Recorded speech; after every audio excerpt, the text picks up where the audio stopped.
ห็นพอช่างเข้ามาแล้วตัวนึงได้ก็ฮ้อนอะไรนี่มันก็ฮ้อตัวนึง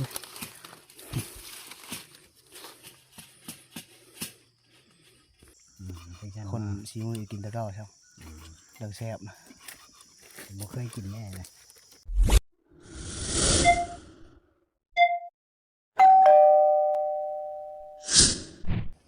เอากลับทักทายสวัสดีพ่อแม่พี่น้องมัดทุกคนทั้งอันผู้ต่ำผู้สูงผู้ขาวผู้ดำผู้งามผู้ขี้ร้ายยินดีต้อนรับคนที่2,300คือเก้านะมื้อนี้ก็พากันไปหาขึ้นนอนปูนอนป่าก่อนทุกคนเลยมื้อนี้นะไปกับทีมงานบ้านเจ้าของมื้อนี้นะกับพ่อฮักเพิ่นมาแต่พูดมาแต่เมืองพีนเพิ่นมาเยี่ยมมายามมื้อนี้นะเฮินพาขึ้นไปนอนป่าก็เลยพากันขึ้นมื้อนี้นะกับทีมงานบ้านพระเจ้าเนี่ยประมาณอยู่4-6-7 คนนี่แหละประมาณนี้แหละทุกคนเลยพากันขึ้นไปหายิงสัตว์ป่าตามกงมาปางนะคือรอบนี้นะตอนตะบิดวางแผนนะว่าจะพากันขึ้นหาป่าตามเช่แต่ว่าปีนแผนนะมันไก่พุ่นนะแต่ตากระแดงแต่พุ่นนะมันไก่เลยไปนอนคืนนึงนะเพิ่นพาเมื่อวานเพิ่นเนี่ยพอหักกันนี่เพิ่นมานอนคืนนึงเลยพาขึ้นนอนป่าคืนนึงแหละบื้นลงมานะพากันขึ้นไปหาเจ้ากงมาปางก่อนช่วงนี้มาปางเป็นนะช่วงนี้นะ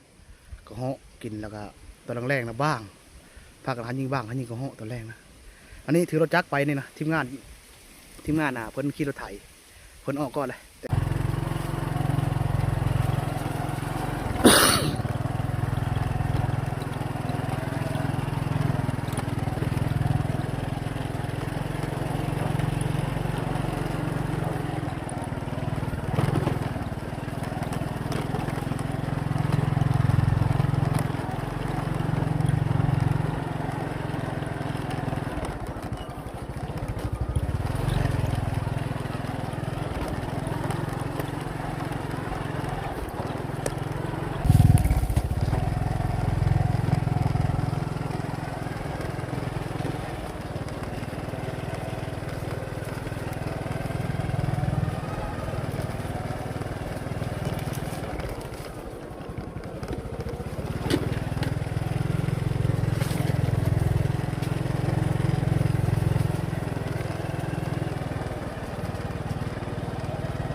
ไรขึ้นหานอนป่านะแต่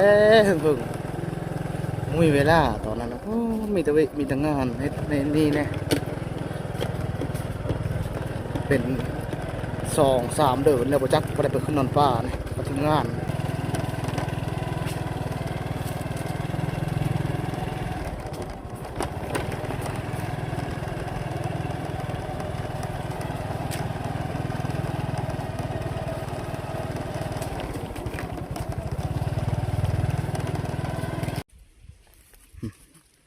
สักฮอดทางแวทำยังผ้านะจุดหมายไปทางกับผู้เล่นพากันลงไปนอนน้ำบ่อนะน้ำบ่อนำทางลงหลุมผู้น้ำบ่อนะ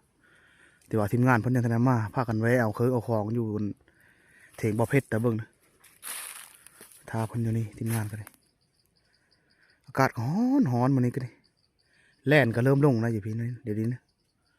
แต่ว่าลงก็มันลงบุกไก่กกไก่เฮิร์นมันนะลงต่ำหากินต่ำเงาแล้วก็ขึ้นมันทำได้ลงคุ้มแล่นยามนี้นะเย้ทีมงานก็มาครบมาท่าที่นี่เห็นย่ำละไปนอนทางอื่นได้ทีมงานก็มาฮอดทางนี่นะแต่ว่ายังไม่ทันฮอดจุดหมายปลายทางนะบ่อนนอนนะแต่ว่าพากันแยกย้ายไปหาลัดแรงก่อนบ่อเพชรกับมันบ่อจ้อยเพิ่นนะพวกเพิ่นไปทางอันกงมะปางทางอัน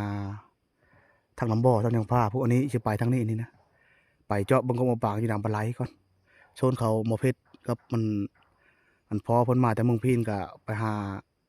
ดักสัตว์ป่าลงกินน้ำอยู่เพิ่น2 คนนะอันนี้ไปดำปลาไหลก่อนอันนี้นะ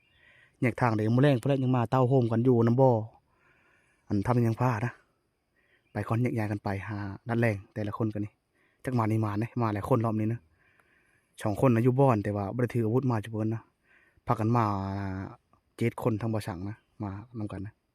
เดินทางไปดำปลาไหลบัดนี้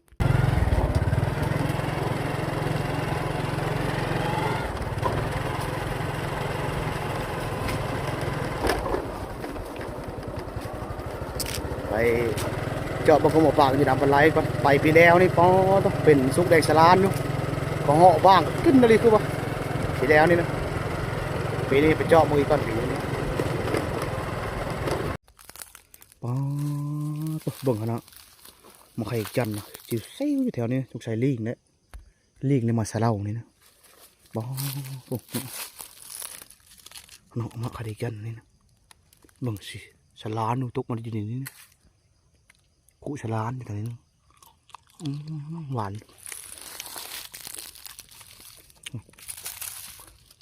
กินกับหวานหวานมากหอมๆเนี่ยกุ๊กมันนะก็เหาะก็กินหม้อนี่เนาะแถวนี้นะบางเคยสิกินแหละแต่เบิ่งบางแต่ว่าบ่เห็นเกล็ดมันกัดไปบางกินมันกินในมันเนี่ยในทีนี่แดงๆนี่กันบางกินนะก็เหาะกินคือกันนะสากมาหอดบ่อนอนแต่เก่าๆคนนั้นนี่เคยนอนกับไอ้เคยนอนฟ้านะนี่บ่อนนนะอันนี้นะฟ้าเก็บไม่เส้นเป็นไม้ปูนอนแต่เขานะเต่อไฟเก่ากันมันสรุสริมันไหนเนาะต่อไฟเก่านะนี่ก็อุปางอยู่เด้อนี่ก็อุปางนะเบิ่งลงเบิ่งก็อุปางคนมันนี่บนหนองบนป่ามาผูกทางกับพ่อต่อไม่ได้มาเถิงจะมันหกทางกันนี่เอาไปแหวมันก็อุปางก่อนปีแล้วเป็นรกสุดท้ายปีแล้วนี่นะปีนี้จักไรปีนี้มันเธอเคยมา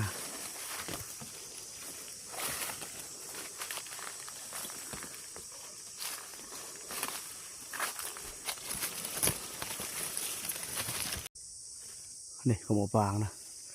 คือบ่เห็นมากมันคือเป็นปีนี้นะนี่ขโมยปางนี่คือว่าท่านในสุกบ่คือมากมันเดี๋ยวเบิ่งแต่ว่าท่านในสุกบ่นี่เด้อโอ้ไม่เป็นปีนี้ป้อปีแล้วนี่นะองค์นี้นะบางปีลึกแต่บางองค์นี้นะปีนี้บ่เป็นมากปีนี้นะว้ามาเสียเที่ยวขนาดนั้นมันนี่บ่เป็นก็คือมาแต่พุ่นมามีก็มาดำปลายนี่ก็พอบ่เป็นปีนี้เนี่ยเพราะตอนเล่นกับบุแมนมาปางใช่ไหมมีเป็นเลยปีนี้เด็กห่างเพิ่นดักยิงปีแล้วนี่นะเพิ่นโดไม่ค่อยกาดอาวุธใช่ไหมยิงมาปางเขามันก็เขากินดีแต่คงนี้นะเพราะว่ามันอยู่กลางดงนะคงนี้แต่ว่าปีนี้บ่เป็นเป็นปีแล้วเป็นปีนี้บ่เป็นปีนี้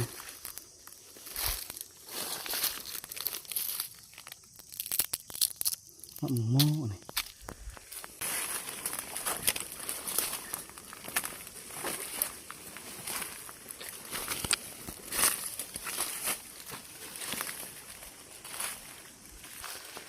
ครับก่อนมาเลยครับไปหาทีมงานพวกแหละไปนั่งเพิกกันก็มาปางยวนน้ำบ่อทำยังผ้าเลยทุกคนมาเบิ่งกกนี่ก็บ่เป็นครับโอ้ยลุกเลยมาแล้วก็มันก็คือแต่ทางแวะทำยังผ้ามาหาน้ำปลาไหลนี่ก็มีอยู่3-4 กิโลนะขี่รถมานี่นะมาพัดมาปางก็มีเป็นครับนี่มาวานี่มาวาสุกดำสลานี่เนาะว่าบางแต่ละกินมาวากินน้ำบางนะนกปลิวเขาเดี๋ยวแซวนกปลิวเนาะกินมาวานี่นะ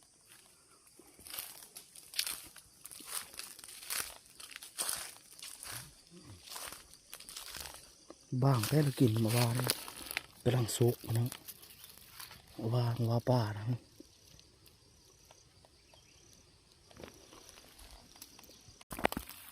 สุกตำดินนะดำสลานมาวานะนางเฟิร์ผมก็เนี่ยว่าขึ้นว่าก็เหาะอย่างเฮาหมดเลยนี่โอ้สองโกกสูงก็แมนเนาะกกสูงก็แมนกูว่านะมีแต่นกปลาเลี้ยวเฮากับนางเฟิร์นกกระโตงนกเป้ามีเฮาเห็นอยู่ก็เล่นกันแต่ว่ามันหกนี่นะมาว่านะดำสลานดกเลยนะมันล่นอยู่ขี้ดินก็ไม่น้อยนี่สองโกกนะโกกนึงนี่กูว่านะโกกนั้นนี่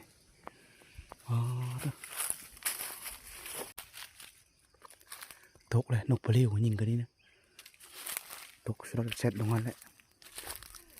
ปีมีนกกระโตงเฮาไม่แต่นกปลาเลี้ยวเก็บนกก่อน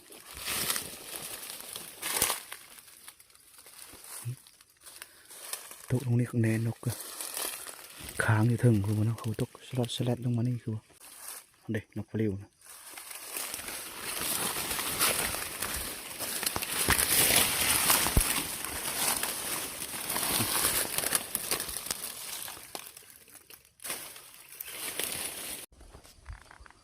มานั่งเฟิกกัน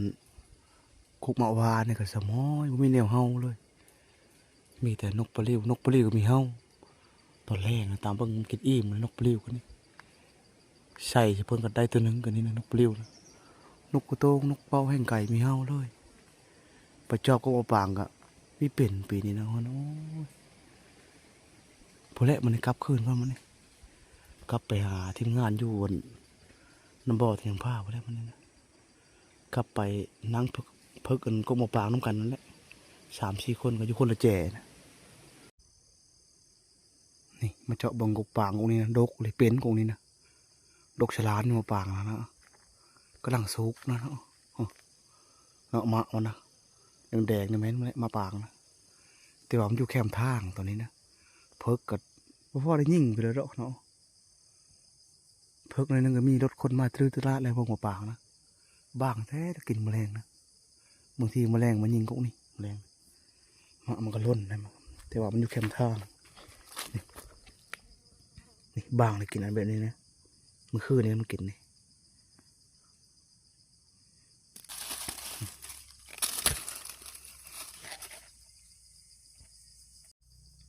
รีบไปกลางมาจากบ้านหวานพวกกินอยู่ตรงนี้เนาะช่วงมันหวานคนไม้รถถึงคนไม้นะบริยิงเนาะเพิกอะพวกนี้กลับไปหาทีมงานพวกนี้บ้านนี่มาหาทีมงานเลยหาทีมงานจนค่ำยังเห็นกันเลยเป็นเราถือมานะถือนะเอาเงกเลยเนาะจับไปครบชงจับแกว่งขาดมึงจะทำมัดป๊บท่านข้าก็บุญเรียกมาเลยบุญเลอะเจ้าแต่ออกมาเกินพวกมือก็ปืนในห้ำใช่ปะพอได้กลับคอมได้เลยกงน้อยนี่ครับโบจักกงน้อยนะครบทีมงานบ้านนี่กงน้อยกินที่กันกงน้อยก็ห่อได้จะกบปางช่างกบโลมันเอาเห็นนี่เราห้องกินกาแฟกันว่าจ้านะเติมให้กันอย่างไหวเนาะไปนั่งเพิกกระห้อได้เจ้านายอยู่บ่อนคือแล้วเจ้านะอยู่บ่อนดังไฟนึ่งเข้าก็ใหญ่ใหญ่เนาะได้เอาทีแล้วบัดนี้เจ้าก็อันทีมงานทำคนนึงได้ตะเล่าใช่นั่งเพิกกบปางไปใช่หายิงนกกงไม้เพิ่นเจอพอท่านมาอยู่เพิ่นนั่นนะเพิ่นไปเพิกนะอันนี้บอกดูตังเกมเชื่อบ้างมาแรกนะไปเพิกเลยโกนี่แหละตลอดเลยแล้วนั้นไปเลยไปก่อนมาเนี่ยทีมงานอยู่เผาอยู่นี่กงปางมันมี2 ก๊กกงปางนะ3 ก๊กเลยก๊กอันบ่สั่งไปครับพอมาเห็นครับบ่เพชรนี่นะ2 ก๊กนี่นะไปอยู่พุทธก๊กตอนแรกจังนั้นนะแต่ว่าก๊กอยู่บ่อนนี่ก็มีก๊กนึงนี่บ่อนนอนนี่นะทีมงานที่เพิ่นเผานี่มาแรงนะอันนี้ไปพุ่นกับพอมาเห็นยังผู้นึงยังบ่เห็นนะยังพันจ้อยเพิ่นบ่เห็นจักไปท่านเลยเพิ่นนะยังบ่ถึงมาฮอดบ่อนอยู่เห็นไปนั่งเพิกกระเหาะเอากินมะปรางก็ตอนแรงกันพากันนั่งเพิกบ้างเลย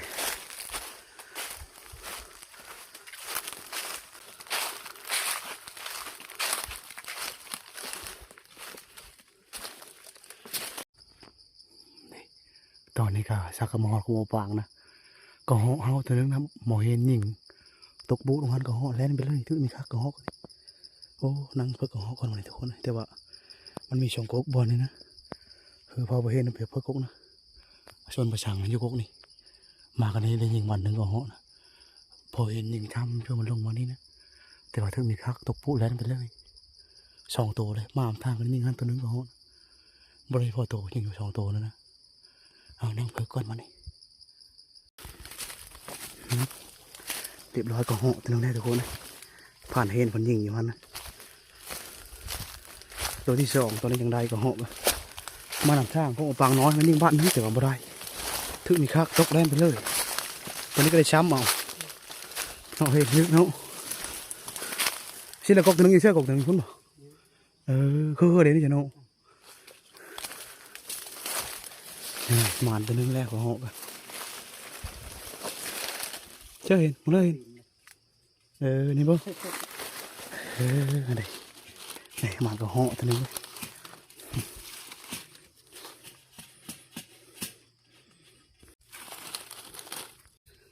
เฮ็ดเลยที่เฮาน่ะเพิกนี่คำๆน้ำมือบ่อนนั่นนะบ่กี่เขาวแรกกันมาอีก ไหม เออจ้ะ บ้านเรา8 โมง 9 โมงก็ได้ผม แม่นนะ ไม่ได้ตัวแรกนะ ไปนี่ย้ายกันเพิกเนาะตอนแรงคือสิเฮาอีกก็เหาะนะนี่ก็เหาะถ้ากินนะมันออกเลยนี่ก็เหาะกินลักษณะแบบนี้นะบนกุศลานนี่แถวนี้นะผูกหมามันกระดกเลยเนาะเด็กฉลานอยู่หมานะนี่หมาเด็กฉลานอยู่มาปางเด็กฉลานให้มาเลยนางเพิกยิงก็เหาะนะได้ตัวหนึ่งชามเอา2 บาทอย่างไรกัน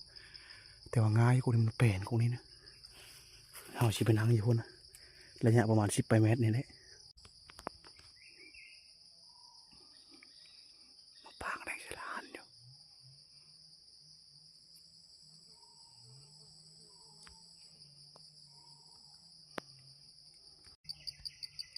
นกนั้นมาแล้วนกกวางงูมาแล้วทุกคนเลยฟังเสียงมันร้องนะ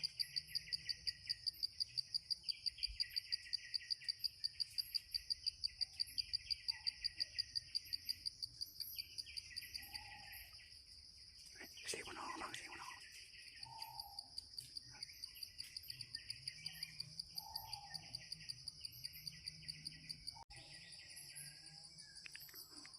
เสียงก็เหาะเสียงก็เหาะ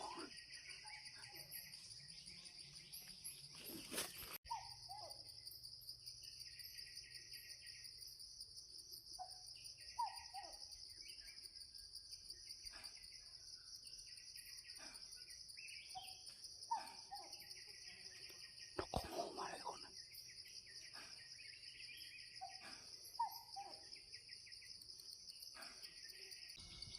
เขานะเห่ามาตัวหนึ่ง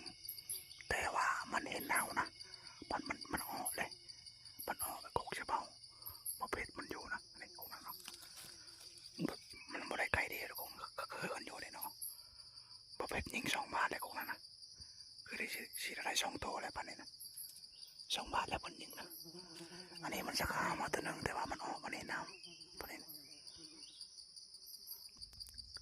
คำเติบแรงเติบแล้วนี่ครับ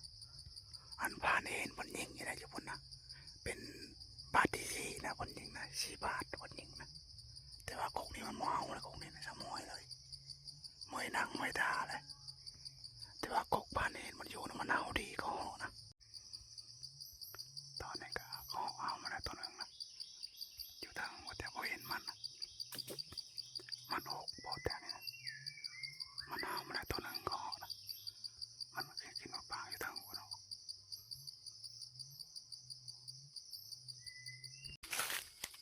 ถูกแล้วทุกคนเลยก็เหาะนะอันนี้นี่เรียบร้อยเลยตัวนึงเลยทุกคนเลยจนคำมันเอาเหาะยังเอานะเสียขนาดยิงบาทหนึ่งตัวนึงก็เหาะนะตัวพวกใหญ่ตัวนี้ครับปลาขนาดเต็มคนเลย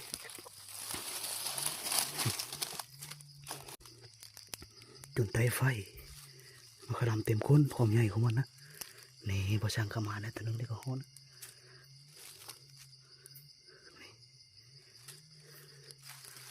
มันเอามา3-4 ตัวนะ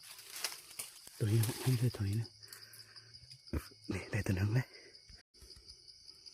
ก็จนว่ามืดออกจากเฮาของหอกนี่พอต้อง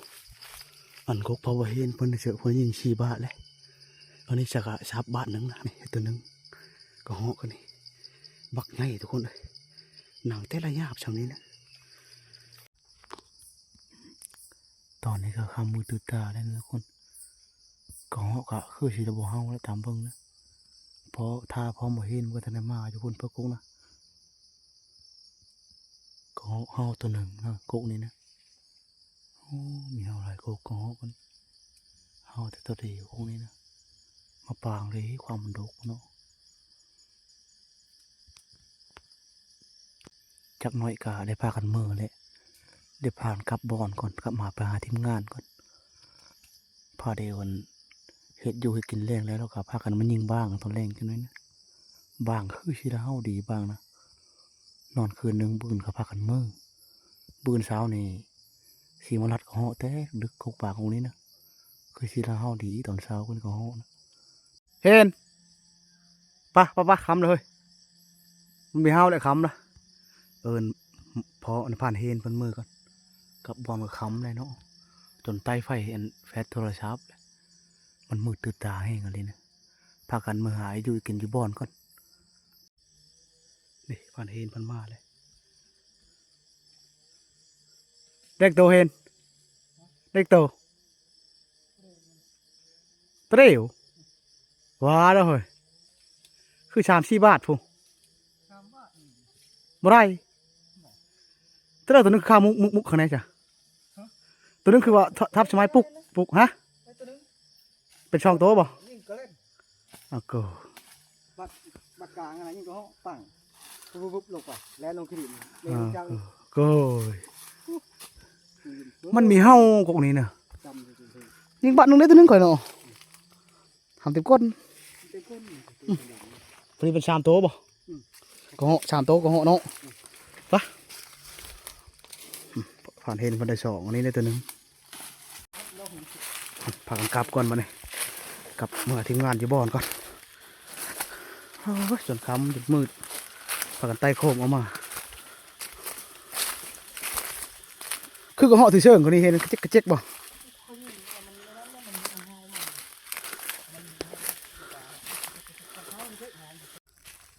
มาละบ่ตาลาวเพิ่นเนาะท่านได้มาอยู่หลวงป้าแล้วนั่นสิตาลาวนี่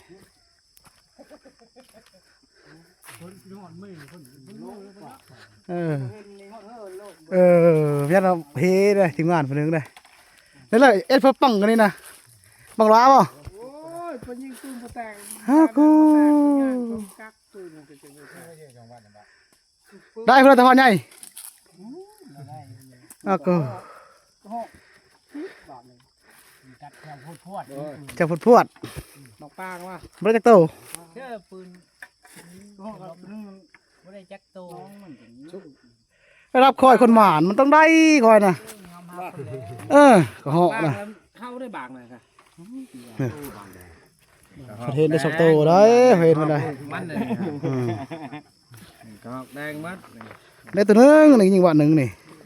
อืม ตัวนี้ใหญ่ตัวนี้ลูกมัน นี่ ลูกกระห้อง อ่า ตัวนี้ใหญ่เนาะ เห็นละตลาดคนมานะคือเจ้าหายิงเพิ่งก็บ่ได้ ว่ากันแม่นปืน ย่างไปจน ฮอดเธอโยนลงป่าอะไร ยี่ฮอดเขาคอยเพลง ไปเลยมา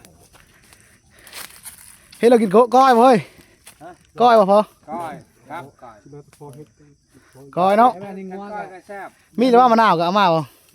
แน่ก้อยแล้วคัก ก้อยเลยบางนาวนี่ ก้อย แล้วเผาบ่ลกก็ได้ แตกมาดูดกันอยู่ ก้อยคักโอ้แซ่บแล้วก้อยก็เหาะ ก้อยแซ่บอยู่แล้ว ทีมงานเฮาพากันจีก็เหาะได้3 โตเรียบร้อยเนาะจีก็เหาะเนาะ3 โตเฮ็ดนะพอดีงามเฮ็ดมาเพเอา กินไข่มันก่อน สิเฮ็ดมาเพสุกิน3 โตสิเฮ็ดสุกินมื้อนี้นะเจ้าน่ะเกมได้โชะล้างโชะคักรถตลาดเจ้าน่ะเขาเฮ็ดสุกินนะ ชอบว่าระวัง ลูกมือพันแหล้ว 3 โตเฮ็ดมาเพชูตลาดกินนี่เขากินบ่มาเพนะ บ่เคยได้ เขาสิเฮ็ดสุกินจ้ะจะกินฮอดเขาได้ไปมื้อหนาเด้อ บ่เป็นฮอด มีก็ห้าได้จ้อมหาได้ขึ้นมีขึ้นหอดได้ขึ้นหอดเฉยจ้อมหา จะจมหาว่ามุ้ยผู้เฮ็ดให้กิน มีเพื่อนกินนะ เฮ็ด เขาได้เลยเชาะเลยเบอร์ โอเคประเทศบ่ได้เฮ็ดนี่ บ่ล่างบ่เคียงนะเชฟ ล้างแหล้สิเราบ่ล้าง เฮ็ดดีๆพาข่อยบ้านเลยยังบ่ตีกันเลย เห็นเมื่ออยู่บน เฮ็ด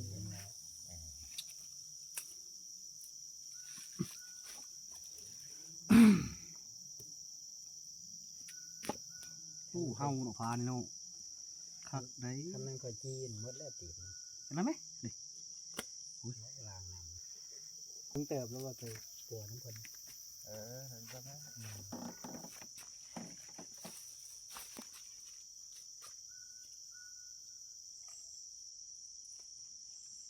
โอ้คนใหญ่จังเลยมัน3 โตเชื่อคักขนาด เ Ừ. เ Ừ. ออ Ừ. ออ Ừ. เ Ừ. อ Ừ. อ Ừ. อ Ừ. อ Ừ. อ Ừ. อ Ừ. อ Ừ. อ Ừ. อ Ừ. อ Ừ. อ Ừ. อ Ừ. อ Ừ. อ Ừ. อ ไม่ยินได้นั่นกันเนาะ นี่นะจัง โอเค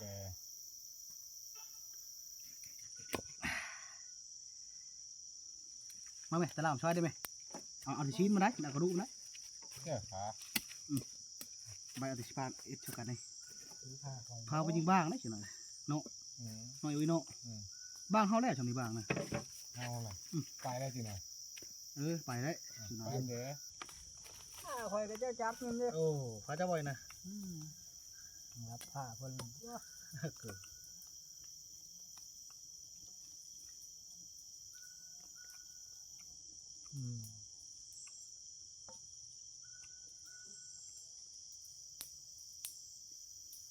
พร้อมแล้วก็แม่ก็ติ๊กต็อกอันนั้นเอาไว้เอาอันนั้นโทรศัพท์นะคนเบิ้งนั้นกินปลากินเปลือ กันเลย แบบนั้นนั่นละกาเบิ้งนั่นแหละเขาก็เบิ้งเอาเบิ้งบัดคือทางเฮาบัดคือเห็นบ่อยทางเบิ้งให้ทางเฮาไว้ เห็นเพื่อ มันเบิ้งแบบนี้เนี่ย พิมพ์เขาแล้วแหละ YouTube ผู้ใด เออ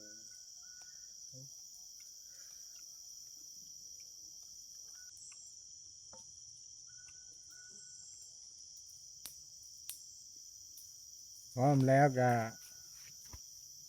แม่ก็ติ๊กต็อกอันนั้นเอาไว้เอาอันนั้นโทรศัพท์นะคนเบิ้งนั้นกินปลากินเปลือ กันเลย แบบนั้นนั่นละกาเบิ้งนั่นแหละเขาก็เบิ้งเอาเบิ้งบัดคือทางเฮาบัดคือเห็นบ่อยทางเบิ้งให้ทางเฮาไว้ เห็นเพื่อ มันเบิ้ง ได้ ได้บ้างเลยบุตรต่างกันบ้างนะ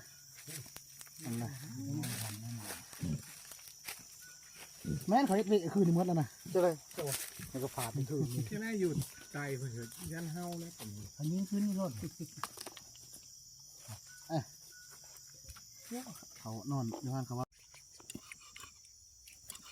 หยาบเหมือนตลาดนักฮ้อนะ หยาบขนาด หยาบสองตัวนะเนาะมันใหญ่เนาะเห็ดมาเพอยู่ตลาดกินได้มันนี่ได้ในเตาย่ามมันเนาะขอเอ็ดคนซีมือกินตะเก้าใช่เลิกแซ่บนะ ผมเคยกินแน่เลยเบิ่งจะเฮ็ดมันนอนเพียมันเป็นแนวเลย ก็เหาะ3 ตัวอันนี้กระดูกมันอันนี้เลยพอพีซีนมันไว้เอาแต่ซีนมันตัวนี้ทำเป็นซอยตัวนี้ซอยได้แล้วตัวนี้นะ ไปกินกับนอนอยู่ไทยอยู่เมืองพี่นี่ เอากระดูกมันไว้จะเด้ออันนี้สิเอาเพมันก็เอามาโพนมันก็ เอาเป็นหินพรนี่ เจ้าเลยตักน้ำก่อน ตั้งเป็นใจลายผูมือเขากลับบ้านได้มืออื่นช่องชามคนเขาได้ นอนคืนนึงเนาะอันนี้กระดูกมัน กลับ อัน แล้ นี้ ว พัก กัน มุน ไข่แหละ ๆไปโค โตเมื่อ โค คน ซื้อ ดู ซีน น้ำ มั เฮาน นี่ ก่อนนะ โอ้ถึงมันหลายจังนะพอเรานะ ไปหับเพิ่น บ่มุตนาบ่เรานะ ยัง เอาปอตัว แบบธรรมชาติเด้ออยู่บ้านเฮา แม่นเลย คนเมืองพินมายามคนเมืองอาจจะพรแต่มันไปผู้ไปพาเดี๋ยวนี้แหละอาชีพ ได้กินเหล้าได้พี่น้อง นี่แบบผมมีใส่ขี้อีกนี่นองเรื่อย แซ่บบ่ คัก เพิ่นตะฮุบตะแห่ก็รอตะเรา จักเป็นอะไรอันคักกินเหล้ามัดขึ้นไปแล้ว แต่ละของมันลำพักเนาะตะเรามีบ้าง โอ้คักแล้ว มีบ้างก็เล่นซื่อเนาะ เล่นใช่ร้อยเลยรีสอร์ท ไอเรียสอบคือเพิ่นเว่าวิลีแล้วเสียเพิ่นเฮ็ด ไปมานาแล้วจื้อจะเริ่มตั้งในคันว่ามันเห็นหมากไม้ที่บอกให้ โอเคมันก็ ที่บอกให้ ขี่เสื้อมาเพนี่ คุณเฮ็ดมันเฮ็ดบ่ละเอียดเฮ็ดชั้นเดียวเราเฮ็ดชั้นตัดกับบางลายมันขึ้นในทุกชั้นหมดชั้น1ชั้นที่2หมดชั้นที่3 พอมันมายามอยู่เมืองพีนกับหมานอยู่ได้แดงวันนี้ก็ได้กระเหาะ3 ตัวพอจะได้กินแดงพอแล้วตะเราพอแล้ว พอแล้วว่า สมองนี่โคตัวนี้เบิ่งไปกินกระชูดพ่นนะเบิ่งอยู่บ่นะเบิ่งคักเลยละเอียดเลย โคตัวนี้ลูกมันโคตัวนั้นต้มตัว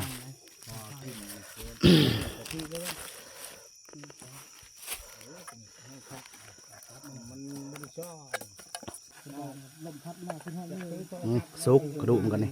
ไปปรุงก่อนมาเนี่ยนะไปเอาซีนเจอแล้วก็บีบมะนาวใช่ไหมเป็กเป็กเป็กฉันผ่านเป็กได้พอเลยเนาะเย็นเป็นเย็น เนี่ยคอยในพวกนี้นี่โอ้ยแล้วนึกว่าพื้นน้ำพริกเจ้า เชื่อพักดิ เปลี่ยนอยู่นี่ ซอยได้ตลอด ทุกอย่างเย็นคือต้มกระดูกแค่บ่หนึ่งบ่ ต้มกระดูกได้ไอ้น้ำชดพอตอนนั้นนะ ครับผักแพรวมีเนาะ นี่ โอเคแพรวหอม ซอยพักมาเลยซอยได้ตลอดหอมหอมไม่เห็น นี่เชิญนะ ครบมาเลย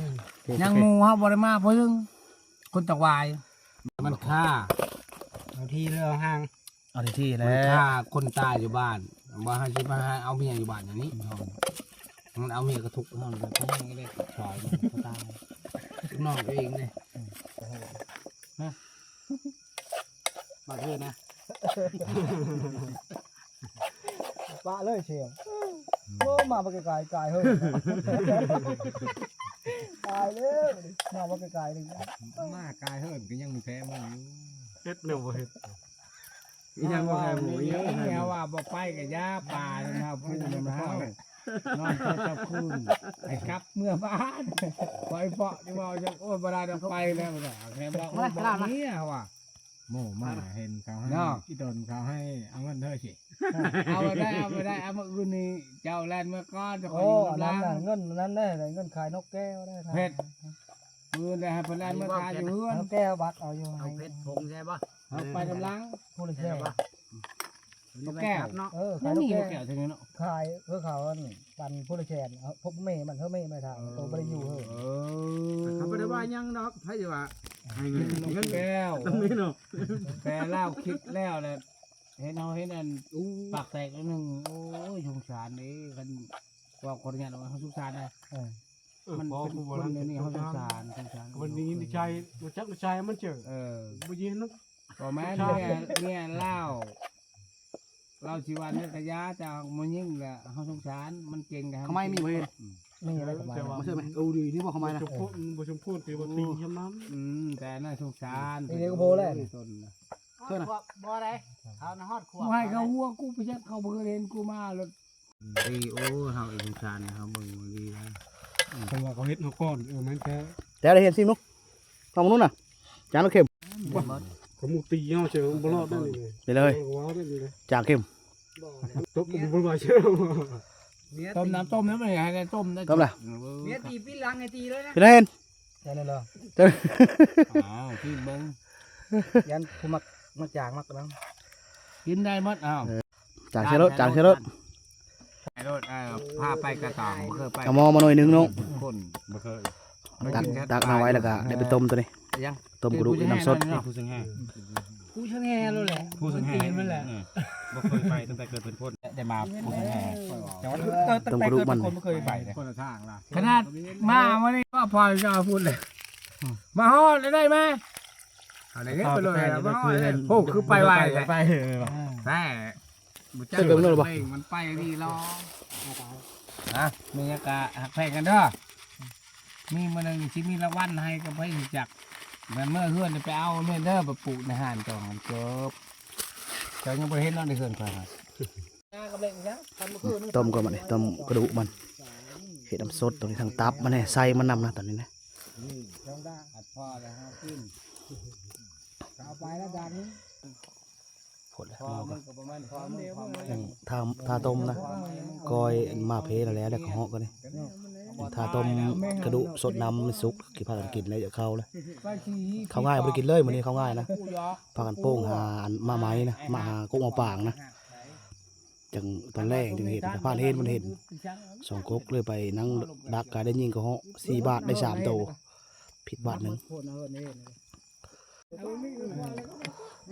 สุกบ่ได้ต้มก็สุกเลยมากินข้าวมันข้าวแรงน้ำเร็วบ่นี่พวกทีมงานก็พากันเป๊กจนเมาเลยซอกันเดี๋ยวแซ่อะไรอยู่คนนะมีแต่ผู้เมาทั้งหมดเลยถือเรามา3-4 ตุ๊ก พาไปเลยเฮ้ย เมาแล้วบ่พอเด้อ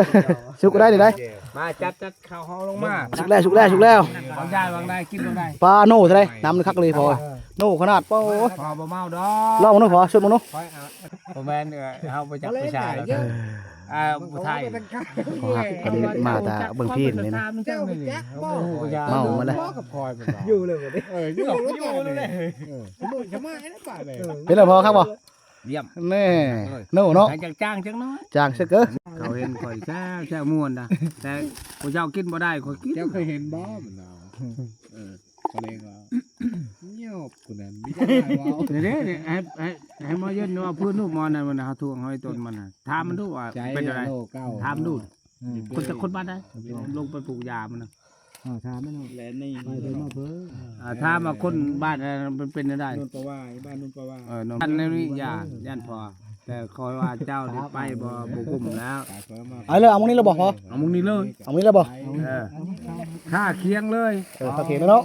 ใช่ยังเฮาคนยังมา ยังบ่เพชรบ่นึงคนไปจอบบ้างนั่นนะเพชรเอ้ยมาเด้อแล้วได